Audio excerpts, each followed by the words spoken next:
Right, good evening everybody, welcome to this meeting of the Planning Committee. We have got a few apologies tonight, which I think, Nikki, you've noted already, but it's Councillors Emberson and Ennis and Councillor Challenger, and I believe Councillor Robinson and Councillor Devine. Okay, I'm just going to read out the Chair's announcement, which is to inform everyone here that the meeting will be recorded and broadcast live on the internet and will be available for repeat viewing on the Council's website. You should be aware that the Council is a data controller under the Data Protection Act. Data collected during a webcast will be retained in accordance with the Council's published policy. Members of the public are only able to speak if they had registered their interest in accordance with the Council's Procedure Rule 36A, Public Speaking at Planning Applications Committee. As the Chair, I have the discretion to adjourn the meeting in the event that there is any disorderly conduct from councillors or members of the public, has been known in the past. In accordance with Standing Orders 34 and 35, I can also terminate or suspend webcasting of the meeting, again in accordance with the webcasting protocol. Thank you.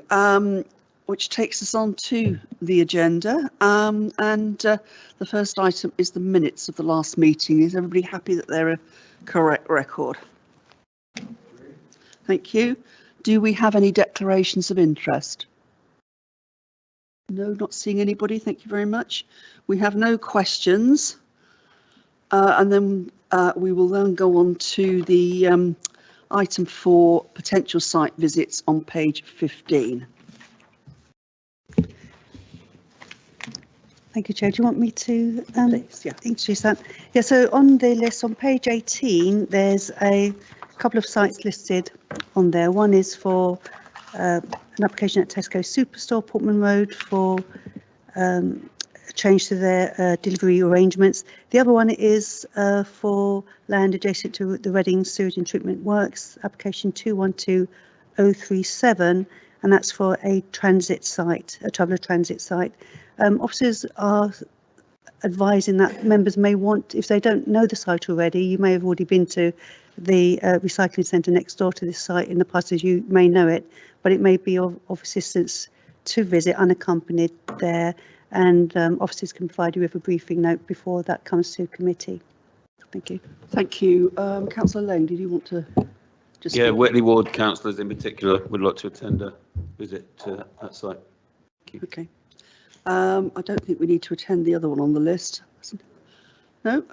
So can we agree that there will be a site visit at an appropriate date to the proposed transit site? Thank you. And then we go on to planning appeals on page 19, and as in the update pack, I expect you will have all seen there's an additional report from Julie Williams. So Julie, do you want to just explain all that? Thank you. So thank you, Chair. So this follows on from in your main report, I note against the appeal for Baston Court, Caversham Road, that we've had an application for, and we've notified that there's been an appeal lodged. Method sought is public inquiry, and the type of appeal is for non-determination. So basically an applicant can appeal against the non-determination of the application if the statutory period has passed. So the applicants have chosen to do that in this case. PINs are processing public inquiries very quickly at the moment, so we have already been set a date for the public inquiry of the 26th of April. This imposes on us a very strict timetable in terms of submitting our statement of case and then the final proofs of evidence. So if you turn to your update pack at page 5, I give a bit more explanation about that appeal process, and also a bit more background to the application site itself and the main issues that we can identify at the moment. And so in the introduction, I'm explaining why we are where we are, that it's a major site with quite complicated in terms of how it fits into almost the jigsaw of sites in this area, and we have been working with the applicant and other applicants in the area to try and work through the various proposals. And this has taken time. We then received amended plans in October, so we had to reconsult on those. So this has all been part of the delay in our dealing with the application within the statutory time limit. The appeal has been lodged, and as explained, we now need to move swiftly to declare what the council would have decided had we still been in a position to make a decision. And our council advice is that this is almost essential. Well, it is essential before we submit our statement of case. So for that reason, as you'll see in box 1 on page 5, the recommended action to you is that you note this report and also confirm that an extra planning applications committee will be convened, and it needs to be at least the week commencing the 14th of February, so we can get our statement in by the 18th of February. I can't think of anything else to say really. We need to convene this meeting. This is why we were talking just before we started about what would be quorate. We understand that it will be an additional pressure for members to attend an additional committee meeting, obviously, and also it doesn't necessarily need to be at 6:30. It could be during the day if that makes it easier for councillors to attend this meeting. And so whilst I've had an indication that the 15th of February may be the better date for some of you to attend a meeting, we haven't yet phoned up on what the time would be. So I was hoping if we could perhaps set some indication today, if you're agreeing to that action, and really there isn't any option but to do this, to then confirm what the time would be. Thank you. Thank you very much. I think you've all had an email, and some of you, thank you, have already replied, but if you and any of your colleagues that couldn't be here tonight could also reply. I'm sorry it's proposed for the afternoon at 2:30 on the 15th, so I know that's not convenient for everyone, but evening commitments that week mean that, you know, whenever we picked there was going to be an issue. So could we just see a quick show of hands from those of us that are here to see who can make 2:30 on Tuesday the 15th of February? Okay, well, I think that's, we've now established the quorum would be 5. We've got enough people here tonight to proceed with that, and therefore the papers will be going out early next week, Monday, I'm guessing. Yes. Yeah. Okay, thank you for that. Do you want to just say a bit about the rest of the report, the main pack? Oh.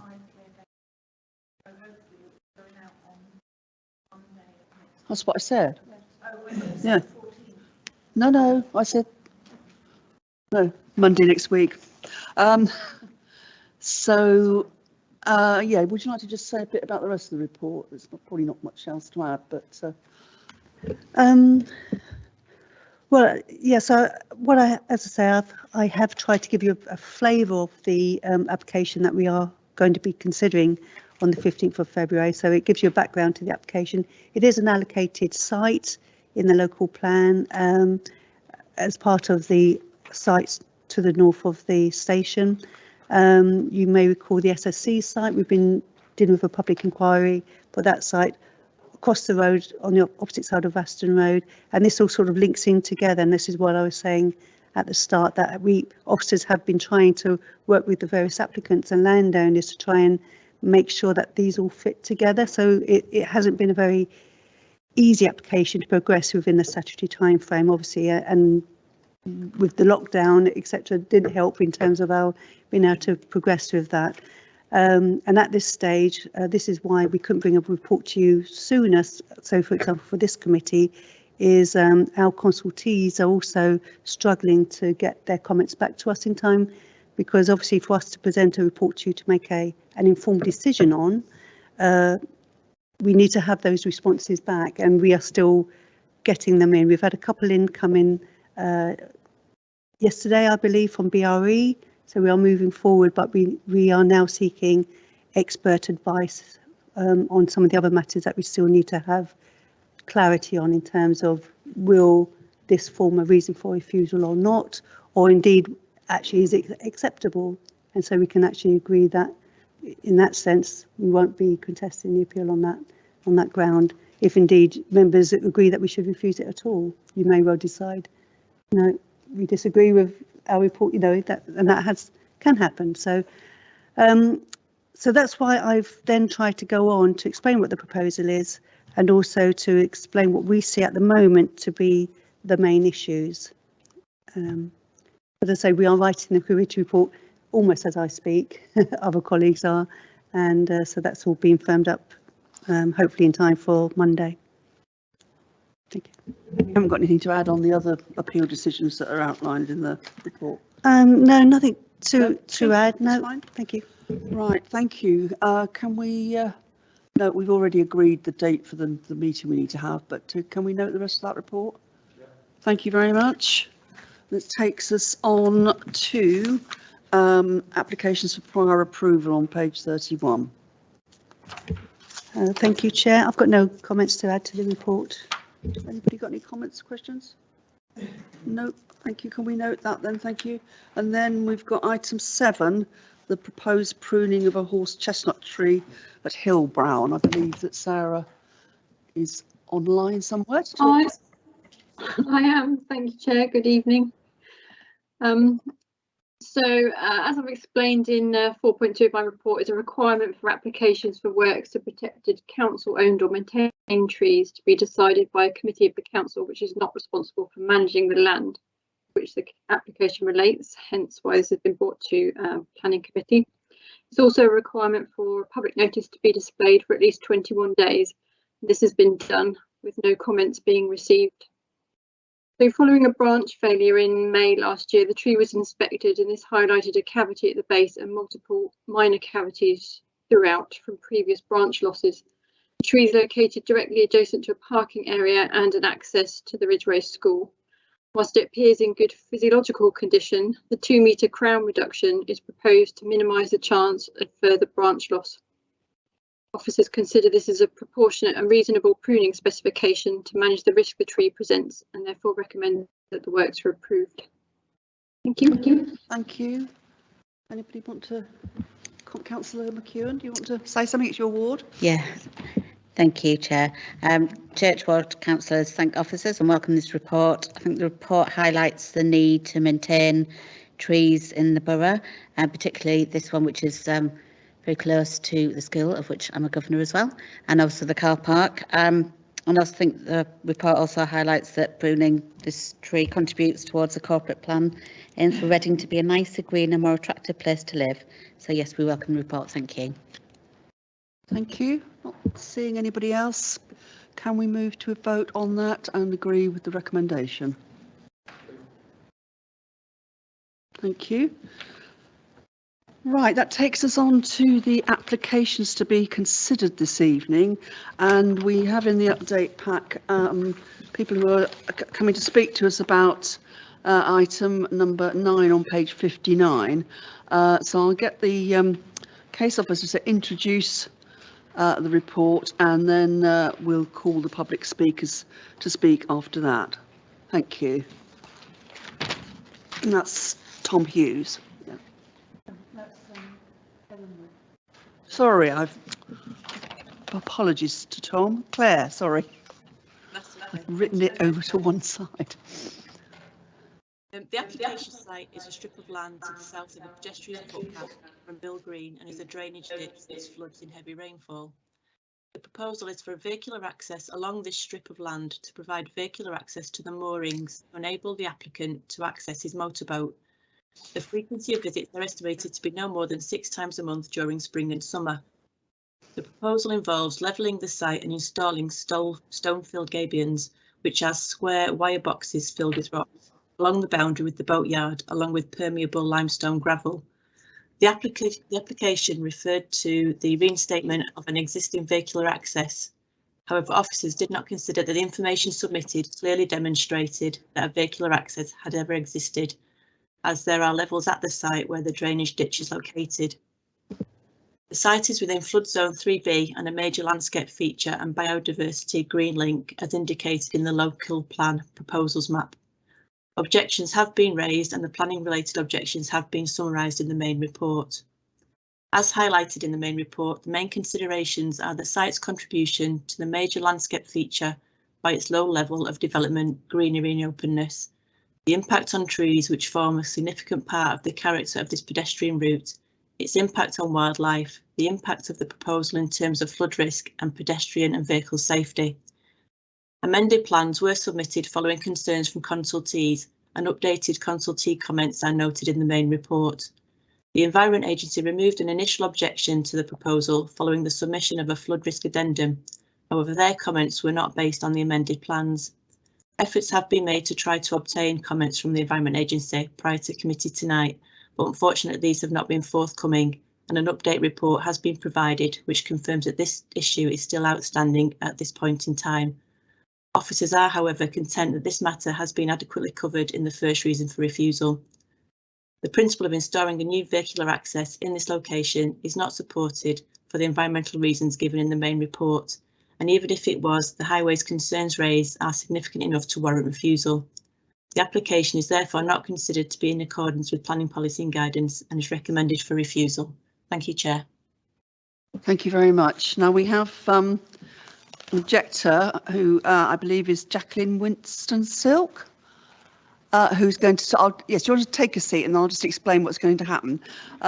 We'll take Jacqueline Winston-Silk first, and then at the end of her 5 minutes of speaking, there'll be an opportunity for the committee to ask questions. After that, we will have the agent, David Lane, who is going to speak 5 minutes as well if he wants to, and then we can ask questions of him. After that, I have two of the local ward councillors, Councillor Davis and Councillor Shakali, who've asked if they can speak on behalf of other residents that have been in contact with them. So I hope that's okay, and then we'll come back to the main committee for discussion after that. Right. Before we move on, Chairman, and I must apologise for my tardiness here, I've just realised that I'm related to the applicant by marriage. Does this count as a personal interest, and advise me on how I should proceed? Thank you. Yeah, I think probably for marital harmony all round, you probably would be better to not take part in this. So if you want to just go and sit in the so can we note that interest from Councillor Carnell? Thank you. Sorry about that, Ms. Winston-Silk. Would you like to introduce yourself, and then we'll start timing the 5 minutes? Thank you. Do I need to hold it down? No. Okay. Hello, I'm Jacqueline Winston-Silk. I'm a resident of Mill Green, number 64, and I object to this planning application for a number of reasons. First of all, I just wanted to say that the report that Case Officer Claire Ringwood put together was extremely thorough, and I support all of the points that are raised in that report, particularly around the issue of pedestrian and vehicle safety on this narrow piece of land, which is directly in front of my house. The flood risk issue is obviously a massive one to consider. Equally, the dispute over the land ownership, and of course the attempt by the applicant to initially mislead the process by claiming that this was a reinstatement when in fact a road had never existed there. However, on a personal level, for me, I object because my house at number 64, as well as my neighbours at number 62, unlike many of the properties along Mill Green, we do not have rear or side access. So therefore, the only access to my property and my neighbour's property is via this very small footpath. If significant works were carried out on this piece of land, I imagine that it would very much impinge access to our homes. And it's particularly acute because my next door neighbour is a wheelchair user, and there are also residents in that property that receive NHS care throughout the day on multiple occasions. As well as that, I think there's been many voices raised within the community that I'm sure maybe the councillors will pick up on, and of course documented in the report. But overall, I think the applicant has absolutely failed to recognise the character of Mill Green. It is a green corridor. There's a huge amount of wildlife that is there, and I feel like this is completely at odds with this idea of introducing a road in this location. I'd like to point out that the area was greener before the applicant came into possession. The applicant has cut down trees on this land. Before this application was put in, I can only presume to make the area look more amenable to a road. So I would like that noted. And finally, I feel like there's a real disparity here. The applicant states that he wants to use this road for access to his land 5 to 6 times a month during the summer, but really there seems to be a real question mark over the future intended use of this piece of land. The applicant has no doubt spent a lot of time, effort and money to get to this point, and for me that doesn't marry up with the notion of simply accessing his boat by vehicle, which, it should be said, there is ample parking already that myself and other residents use, and he is free to also use. Thank you very much for that. Has the committee got any questions? Not seeing anybody, so thank you very much for your time. And if you could then invite the applicant to come and speak to us. That's David Lane, I believe.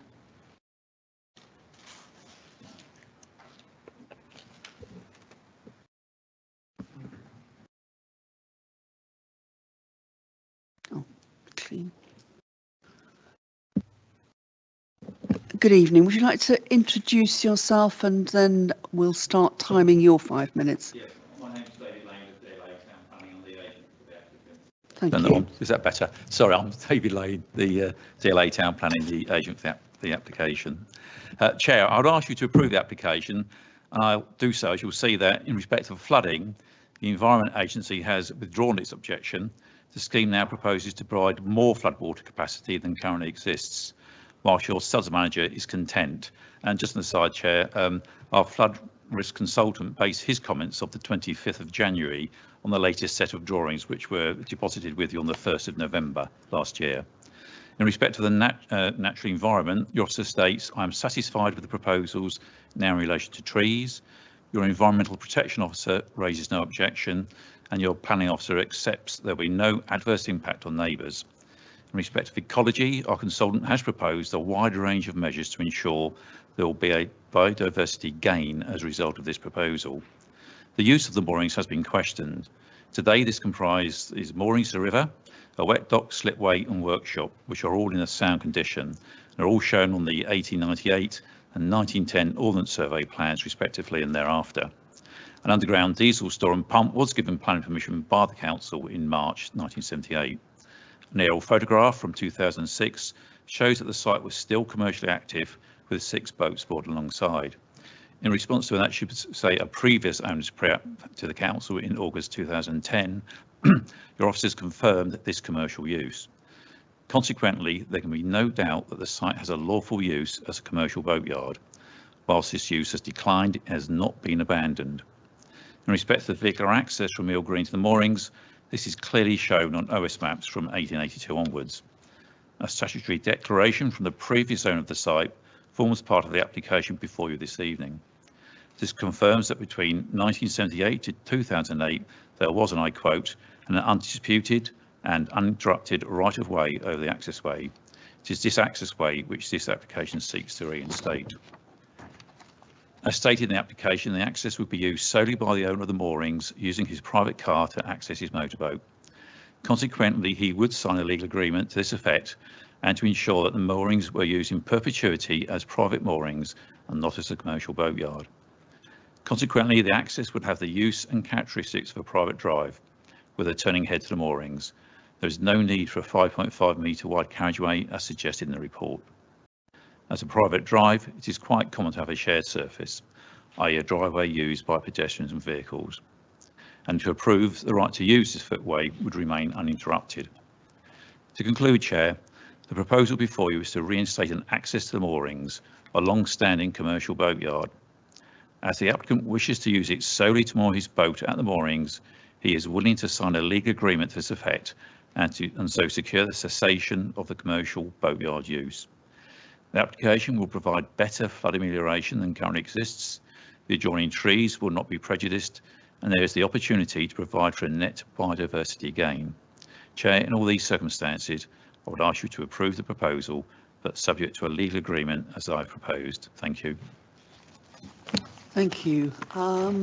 Anybody got any questions? Councillor Josh Williams. Thank you, Chair. I can't quite see you through the through the crowd. My name's Josh. Thank you very much for talking to us this evening. I've got a couple of questions on the words you just said. Firstly, thank you. You provided us with some notes ahead of the meeting, so I've got those in front of me. You spent maybe 4 points detailing the fact that the boat shed has a commercial use. What relevance do you think that has to our decision this evening? That's my first question. I think it probably showed. I'll do 2 and then come back. Yeah, sorry. My second question is, you then spend a couple of 3 or 4 points explaining that the owner does not wish to use it in a commercial sense and will only use it privately. What relevance do you think that has to our decision this evening? If I go back to the private use, I mean, clearly your highway officers were concerned this would be a commercial boatyard access. Hence, they required a 5.5 metre wide access way, which serves up to 300 dwellings. Our client wants to use it purely to moor his private motorboat, and would use it with his private car to access the moorings. That's why he wants the access way reinstated. In terms of the history of the moorings, I think I've set that all out. It's clearly shown on the OS. We have affidavits from the previous owner saying it was a boatyard, and here the access was uninterrupted. And if you've been down and looked at the historic photographs, you'll see that there were vehicular access gates actually at the entrance to the site. So I think this is the first time it's been queried by the officers about the boatyard, and I'm quite happy that there is a commercial use as a boatyard. Clearly that must have had some vehicular access to get materials in and out, labour in and out, hence the fact that it had 2 very long-standing gates, vehicle access gates at the entrance, and that's why I've phrased my presentation to you in that manner. Perfect. Could I have one follow-up? Is that okay, Chair? Thank you very much for that answer. I think, is it your assertion that the fact that it was a commercial enterprise proves it had vehicular access? I think that helps the case. You can't say it proves it, but certainly it would be odd that it had a commercial boatyard with no vehicular access. I mean, certain stuff could have come by river, I suppose, but I find it most odd that a commercial boatyard had no vehicular access to it.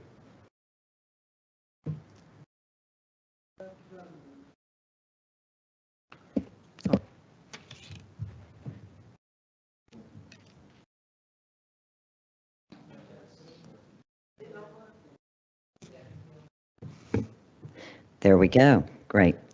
Thank you. I have a question in regards to, I guess, the fact of, or questioning why the applicant has gone to this level of trouble, and indeed, will this cause a total impediment to him being able to access his motorboat without this happening? What kind of frustrations is he experiencing now that are needing this to happen? And where this is recommended for refusal, if this were to be refused, would this spell a stoppage of him enjoying his motorboat going forward? I think it's perfectly reasonable for a person to have vehicular access to his private moorings. I think that must be can't be unreasonable to try and achieve that aim.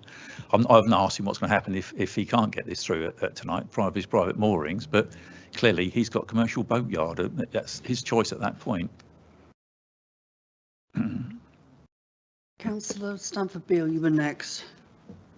Thank you. Can you just explain why when the rest of the residents are using this area as pedestrian access only and parking their cars in other places, why can't the applicant do that? Because I've just referred you to paragraph 1.2. The footpath at Mill Green runs to the end of Piggott's Road in the west, providing pedestrian access only to the front of the houses at Mill Green. Vehicular access is provided from the north rear from Send Road. So why can your applicant not use Send Road?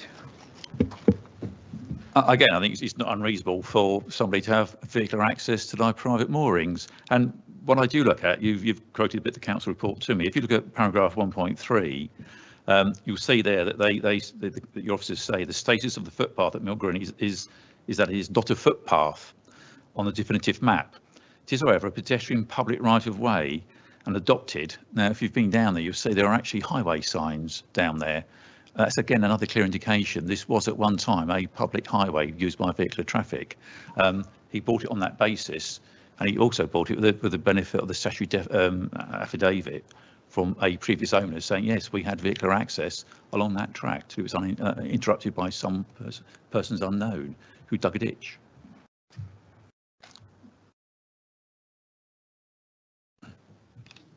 Thank you. The other issue about Send Road is that I think it's about, was it 2003 that we had flooding and the water came halfway up Send Road. And we were, I certainly was, I'm a Councillor resident, I was concerned it was going on to Gosbrook because of course the big flood we had in the late 40s was all over Gosbrook Road.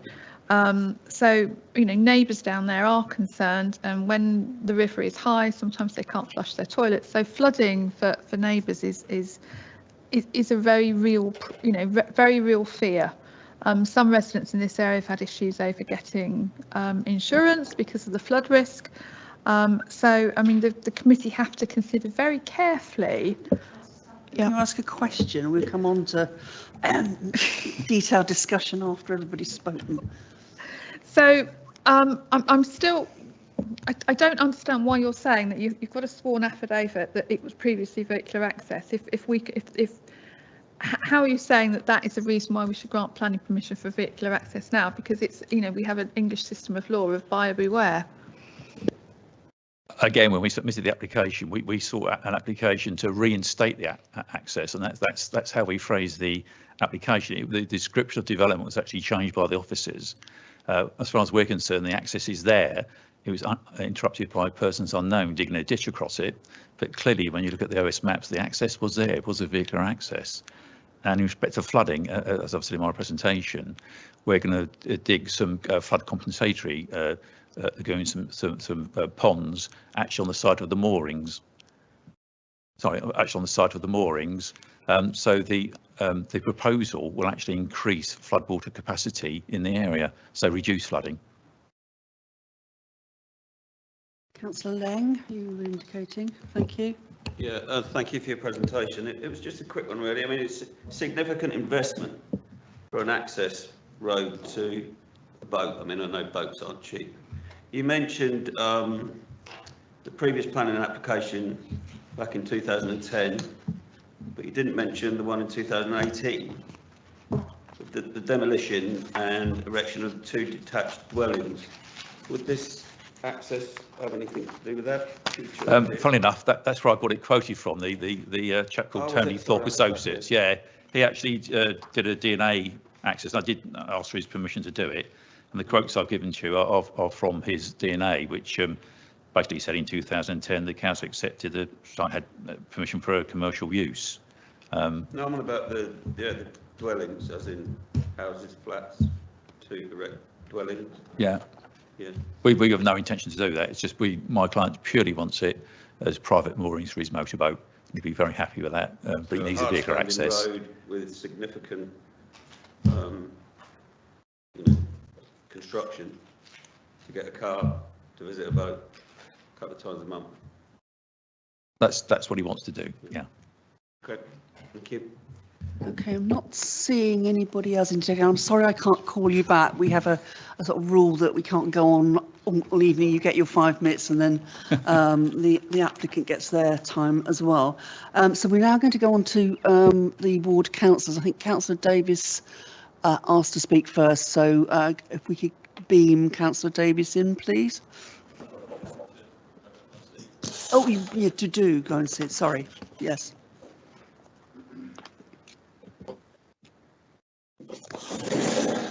Good Lord.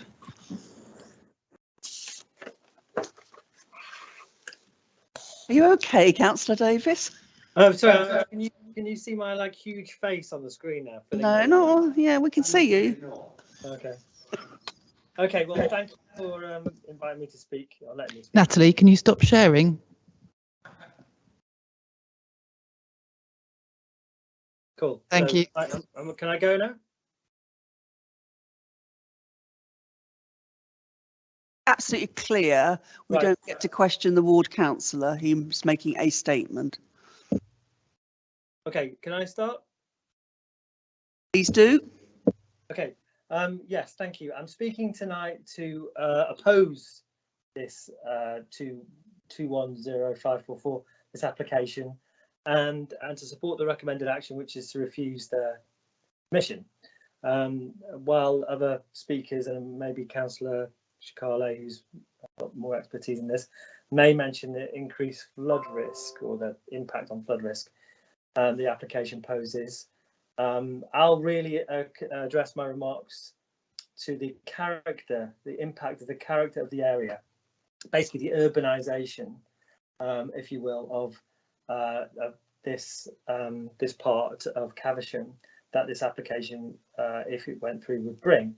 I think the photographs before you don't quite do justice to what this area was at one time before all that scrub area was cleared out, because that's kind of, it looks rather denuded and barren compared with what it used to look like, which was a lot of green, a lot of scrub overgrowth, habitat for small amounts of wildlife, etc. Just a sort of pleasant sort of more green environment.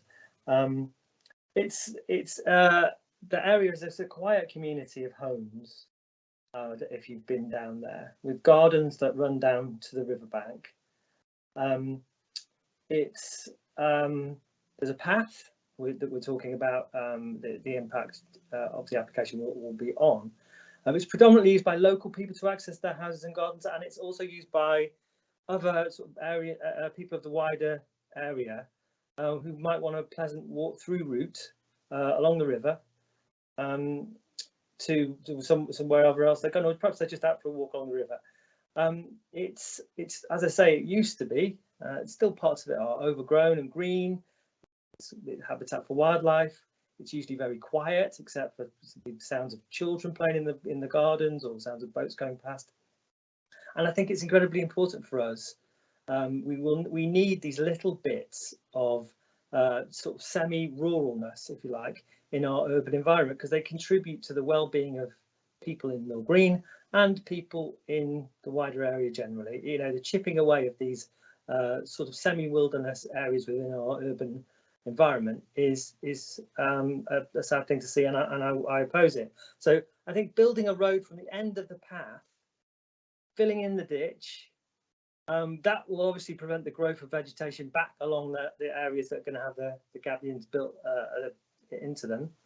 That will no longer be a wildlife habitat. Never mind the vehicular access, though it's infrequent, we're told. That there will be vehicles going along there, or a vehicle or more, and they'll be sometimes competing with residents who want to walk down there past the residents' homes, particularly those at that end of the path. It will fundamentally change that location, and that location has managed to preserve its nature for as long as anyone can remember. And then some of the memory of some of the locals goes back decades, because we've visited all the residents of Mill Green that we could, and they weren't all in, but we spoke to lots of them, and the opinion really was unanimously opposed to the application, and for some of the reasons I've given. But you know, basically they felt that it would adversely affect biodiversity, wildlife character, things that in our urban environment we all value, they value, and we all value. So I would not like to see this go ahead for those reasons. So if you would please refuse this application this evening. Thank you. Thank you, Councillor Davis. Is Councillor Shikale online as well now, Nikki? I think so. Yes, I am. Thank you, Chair. Hello, good evening. Thank you very much for letting us speak. As my fantastic colleague just spoke, we've spoken to residents, we've door knocked, we've spoken to them about the issue pertaining to this planning application, and we welcome this report's recommendation for refusal on the many material grounds outlined in the report. But I would like to draw your attention to the increased damage to biodiversity and wildlife, as outlined by my colleague, but more pertinently when he talks about the filling of the ditch. We already know that this country has goals to improve biodiversity based on the new guidance of achieving biodiversity net gain, ecology targets, and tackle the climate crisis. This is contrary to this, and it's contrary to the council's own policy, EN12, EN14, and EN18, as outlined in the report. Fantastically pulled together by the officer here. But more aesthetically, it does change the scenery. The Gabions absolutely fundamentally change the appearance of the area. And having spoken to residents, we already know about some of the issues that have been outlined today. Issues about negotiations on land ownerships or lack of land ownerships, and the proposed access in itself being unsuitable, and no benefit does it bring that doesn't overcomes the huge negative benefits as kind of resulting from the works. So based on those grounds, and not forgetting that, you know, this is developing access in the flood zone 3B, especially when there's so little value added, I just don't think it will warrant the development passing that exception test. Even with the updated FRA submitted to the Environment Agency, looking at it, it just doesn't look like a viable scheme. So knowing Mill Green already has this increased level of flood risk, why would we do anything? Why would we approve anything that would exacerbate the scenario facing residents there, but also affecting the wider Caversham? It's just something that I think is absolutely not acceptable, especially with the rising attempts of having wetter winters, harsher, more extreme weather. It just doesn't make sense to do something like this. So in regards to the flood zone area 3B, in terms of biodiversity net gain, the element of the lack of permeability in the surface, permeable fencing, and all the other elements I've mentioned, I would be very pleased to see this refused tonight. Thanks again for this fantastic report produced by officers, and thanks again for allowing us to speak on behalf of our residents who are very unhappy with this application.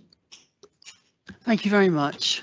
I will now turn to the committee. Has anybody got further questions of the officers and or comments?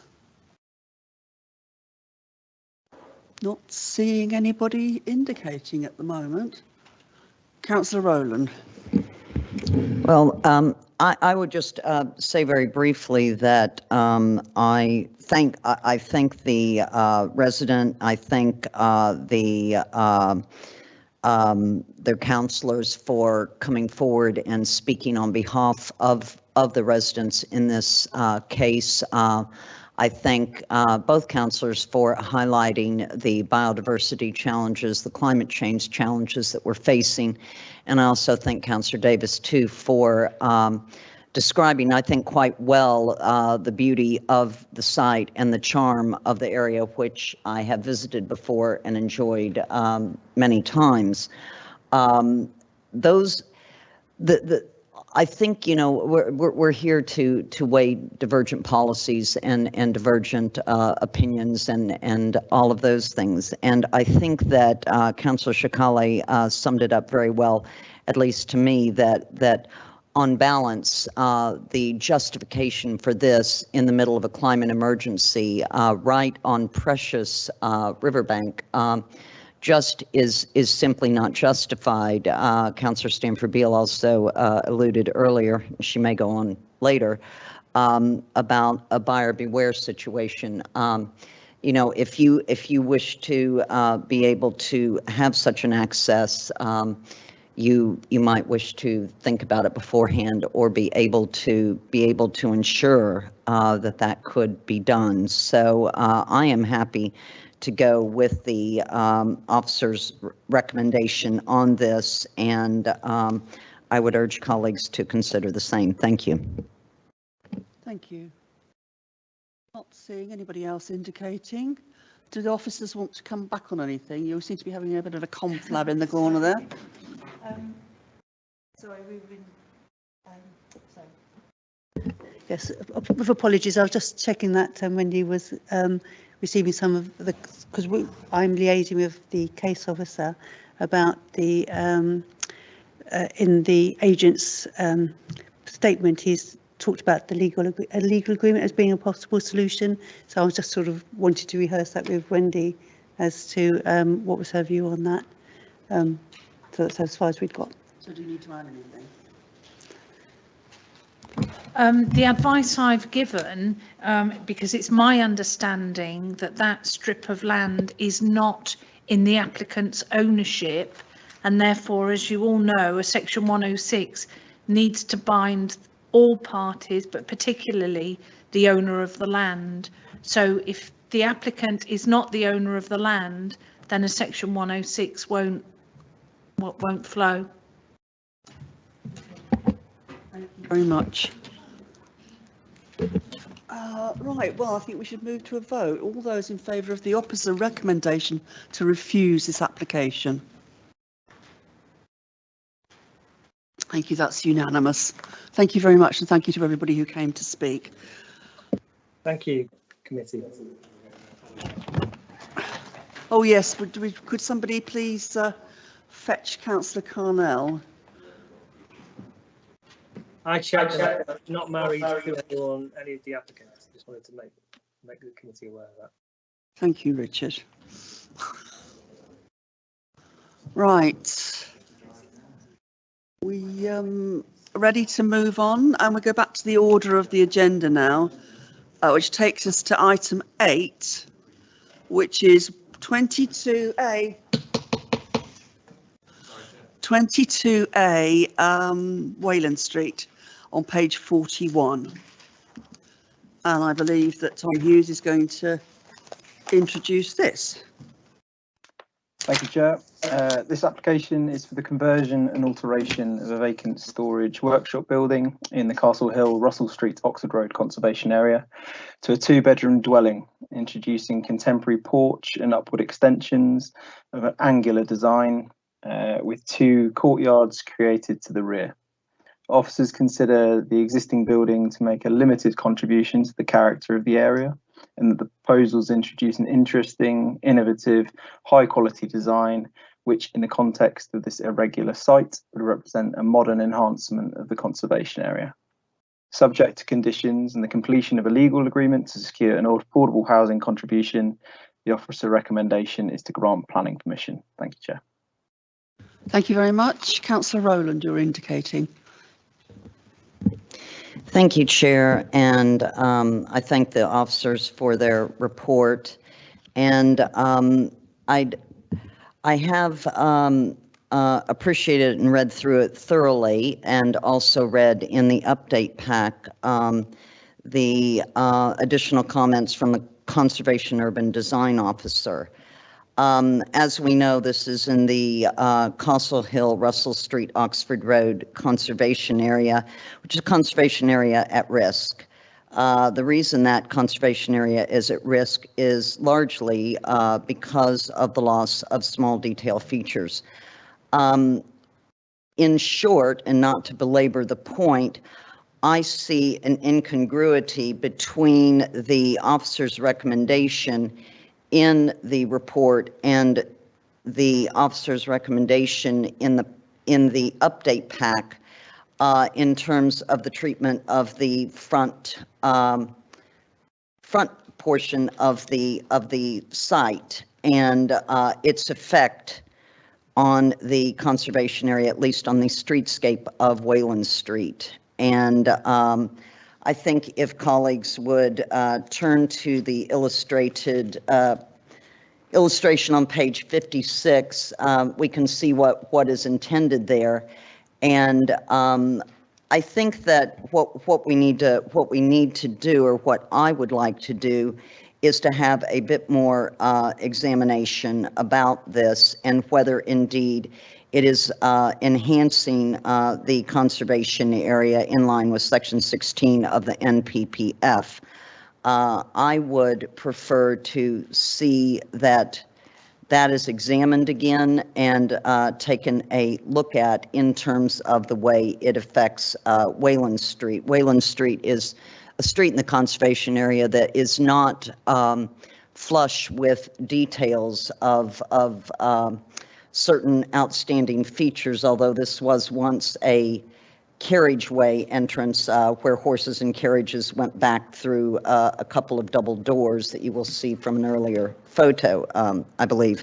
So I would like that examined again, to be honest, and I would request a deferment on that. I also would like to draw colleagues' attention to the property at number 22, which in the illustration on page 56 is the property on the right-hand side there, and notice the two windows that are used on that property.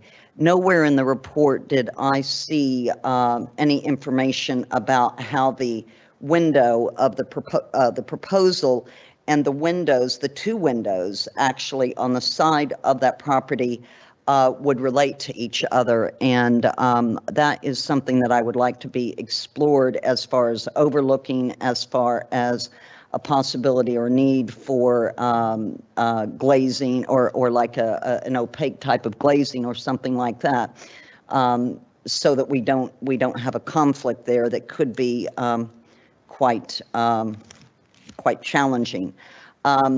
Saying that, there are aspects of this that I applaud, and there is a willingness, at least on my part, to definitely consider this and the innovative use, I feel, of a very, very awkward site. But I do believe that the facade appearance onto Wayland Street and the fact that we've got a conservation area at risk because of loss of special features does need to be reflected on more carefully. And I do see sufficient officer incongruities here, I guess, that I would like that explored a little further. So on that basis, I would ask that this is deferred until that's sorted out. Thank you, Chair.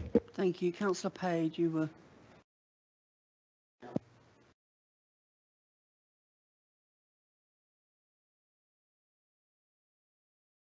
If we had, it's working now, thanks. Yeah, I would support that, Chair. I called this to committee because I still think it's has fundamental problems, not least the front, and Councillor Rowland's identified those issues. There appears to be disagreement between professional officers, not unknown, but it comes at the last minute, and I, for one, would want to see further work done on the front. There's clearly, this is the bit that's going to be seen by most people after all.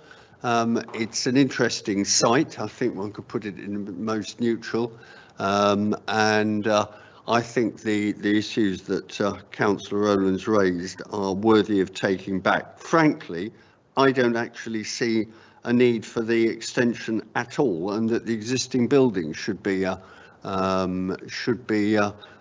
treated as the front, and that's. But I remain to be convinced. I certainly do not think that it's appropriate to have, as is described in paragraph 2.1, an extension that extends across approximately half the width of the existing building.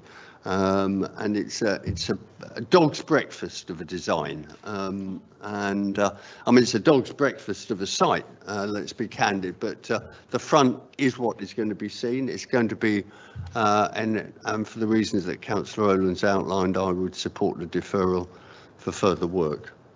If that isn't acceptable, I would go for a refusal, but let's tread gently.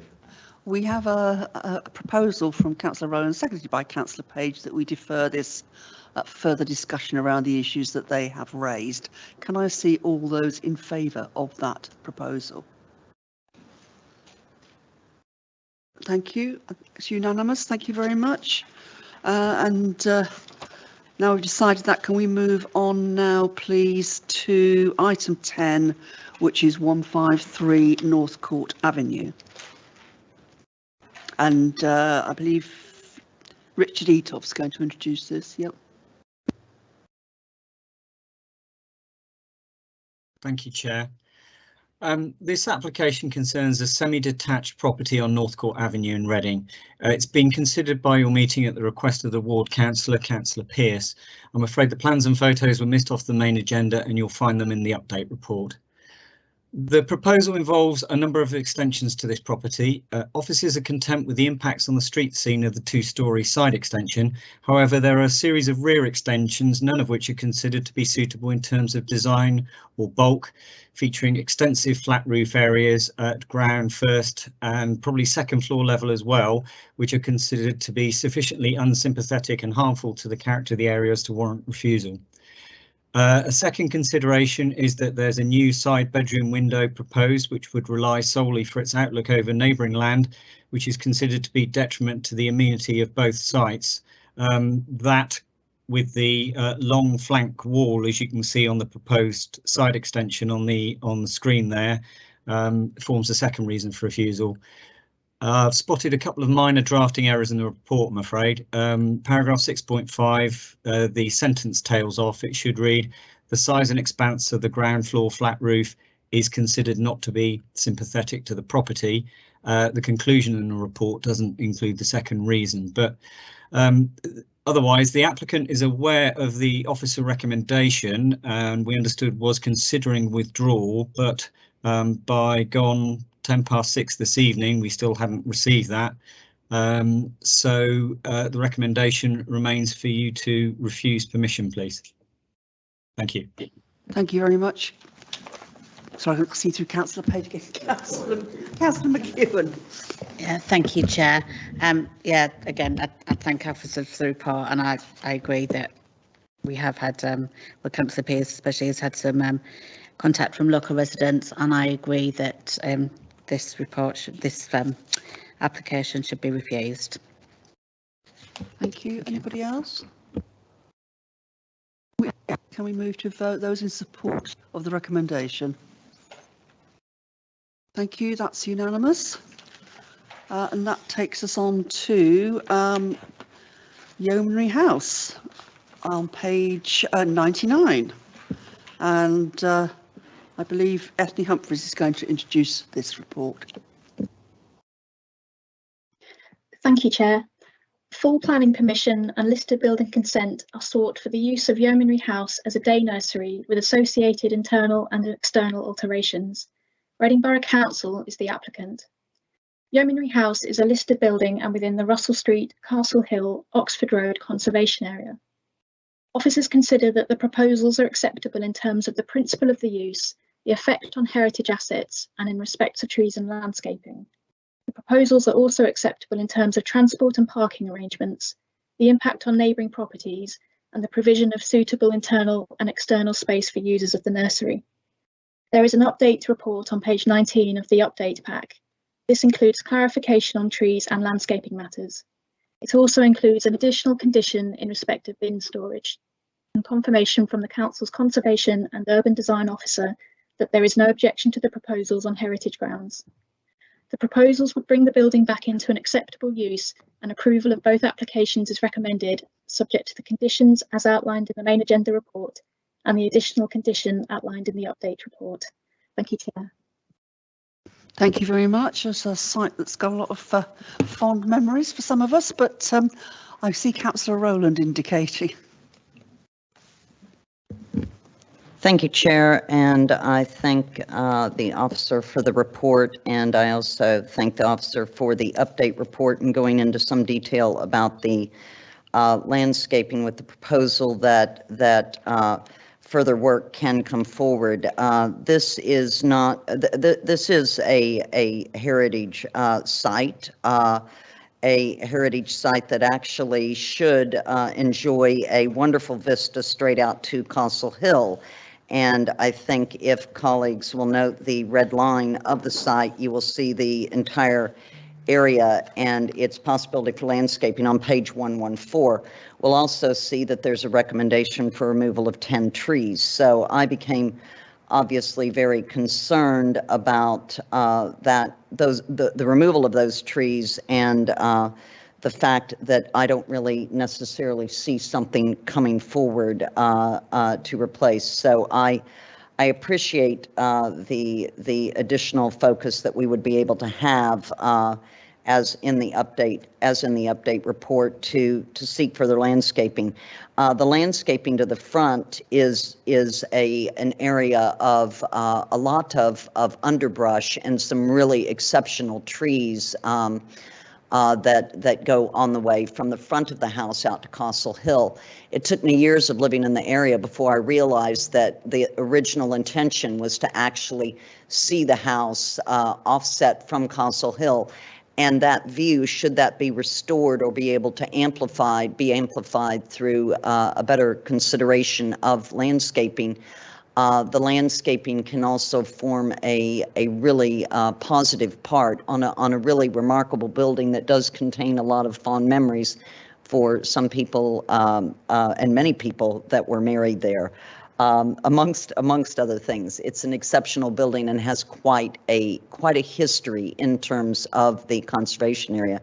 So I am content when we will be able to see further landscaping details and an appreciation of the biodiversity, and appreciation that we need trees that can be replacing this, because the landscaping on this property is just as important as the house itself. I will also belabor and probably abuse my privileges here by just reminding colleagues of another really wonderful feature about the house. If you're looking at page 114 and you see the pathway coming up from the right to the front of the house, that is the original pathway, and there's still original brickwork around the little entryway house up at the intersection. That is the original pathway that was designed for that house, for Yeomanry House when it was first built. And so we are now creating a small path for safe access for children, which I am all for. But we could be at risk of eroding that special knowledge of that path that you can see on the very original designs for the property. So it should be treated with the utmost care, and the landscaping can be a very critical part of delivering the success for this site. So thank you, and thanks to the officer. Thank you. Councillor Josh Wilson. Sorry, I called you. I know somebody with nearly your name, and I'm always sorry. I assume you like them, Chair, and therefore it's a compliment. Yes. I wanted to say briefly that with a youngster in primary school, I remember how important quality nursery provision is and how much we need it in Reading. So this will be sorely needed. I don't fully understand the landscaping plan coming through. So we read in the update pack that 10 trees of varying quality are going to be removed in this plan. And I think Councillor Rowland will be keeping an eye on that landscaping scheme as it comes through. But what guarantees do we have that it will replace at least 10 trees, if not go for more in the new scheme? And is it possible to in some way condition that? And if not, perhaps we could just put an informative on saying that we would like that landscaping scheme when it comes through to ensure the provision of at least the replacement trees. Can I get officers to respond to that, please?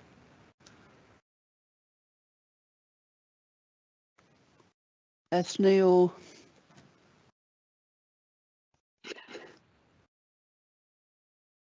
Do you want me to respond, Ethne?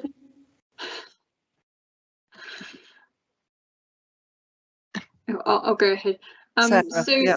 Yeah, we are proposing to put a landscape condition on there, and obviously the aim of the mitigation replacement planting would be to replace the canopy cover lost. So we've got to bear in mind, for example, that the 5 prunus trees at the back are extremely small, so it may be reasonable to, for example, accept 2 larger species trees as replacements for those 5 very small trees. So we will aim to ensure that we replace canopy cover, whether it's with 10 plus trees or not. So that's just something we need to consider. But we can, as this reported, we can secure final details via a landscape condition.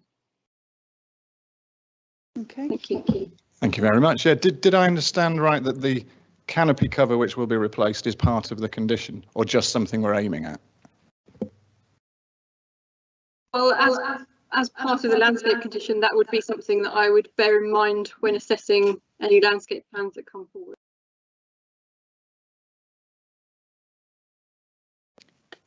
Yeah, Julie Williams, do you want to?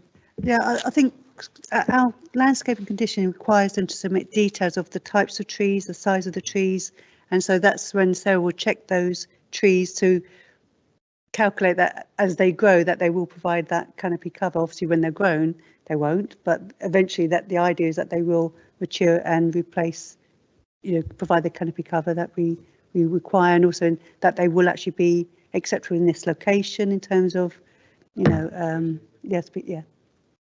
Thank you. Councillor Rowland. I thank Councillor Williams for belaboring this point a little bit, but there is the other issue of, whilst providing that visual that I think the property so rightly deserves from Castle Hill, is because of the dense underbrush, as everyone will know, that is very supportive of wildlife and a great level of biodiversity. So I think that it is also worth noting that if that were to be landscaping, say with a plain grass or something like that, so it would be more visible, we'll also have a loss of biodiversity there too. So it's all something I think needs to be borne out in a proper landscaping plan that I do believe will be delivered here, but it's not really sufficient just to, I guess, well, let's put it this way. I think that what the officer is proposing in the end here will be able to deliver it, but it's something that I think warrants special attention. To consider the biodiversity, to consider the canopy cover and all of those, because even the scrub offers some kind of, one might observe, canopy cover, I guess, so to say. So, yeah. Can I suggest that when we get to the stage where the detail is coming through, that it gets circulated to us so that we can see that the concerns, or the request for it to be done as well as possible is borne out. So would that make you feel, because it's actually in Minster, isn't it? So are you happy for it to come, just be sent round to the committee so we can all see? It's a very important site in Reading, you're quite right. I would very much prefer that. I think that would probably give a level of comfort too. And yes, yeah. Okay. Happy. Thank you. Anybody else got comments, questions? No, in which case can we move to the vote, please? All those in favour of the recommendation to grant this application. Thank you, that was unanimous. Which takes us on to the land at, adjoining 24 Lesford Road. And I believe that David Brett is going to introduce this. Thank you, Chair. This part retrospective application is for the temporary change of use of private amenity land between Wensley Road and Lesford Road to provide vehicle parking for a period of 18 months. 11 vehicle parking spaces are proposed, serving residents of Wensley Road whose vehicle parking spaces have been displaced as a result of the works being carried out under phases 1 and 2 of the Wensley Road development. The alterations to facilitate the vehicle parking consists of the lane of plastic ground protection matting, knee-high barriers to the length of the car park on both sides, a dropped curb and vehicle crossing onto Wensley Road, and the extension of the existing drop curb at Lesford Road. Associated signage has been erected to effectively communicate to the proposed one-way system through the temporary car park, with vehicles entering from Wensley Road and exiting onto Lesford Road. White barriers and bollards have also been erected at each end of the site. As per the update report, clarification was sought from the applicant regarding the development that had already taken place at the site and its deviation from the initially submitted plan. A revised plan has been submitted that now accurately reflects the development that has been carried out to date, with the applicant agreeing to remark the vehicle parking spaces prior to its first use. The details of the revised plan have been agreed by Transport Development Control. No objections have been received in response to the public consultation for this application. The officer recommendation is therefore to grant planning permission, subject to the recommended conditions. Thank you. Thank you very much. Any comments, questions? It was suggested last time we went on a company site visit, so I did go down there and have a look at it. It's as described. I think it's a good description of the site, and it's interesting. Nobody's made any comment, but anyway, anybody got any further questions or comments? No.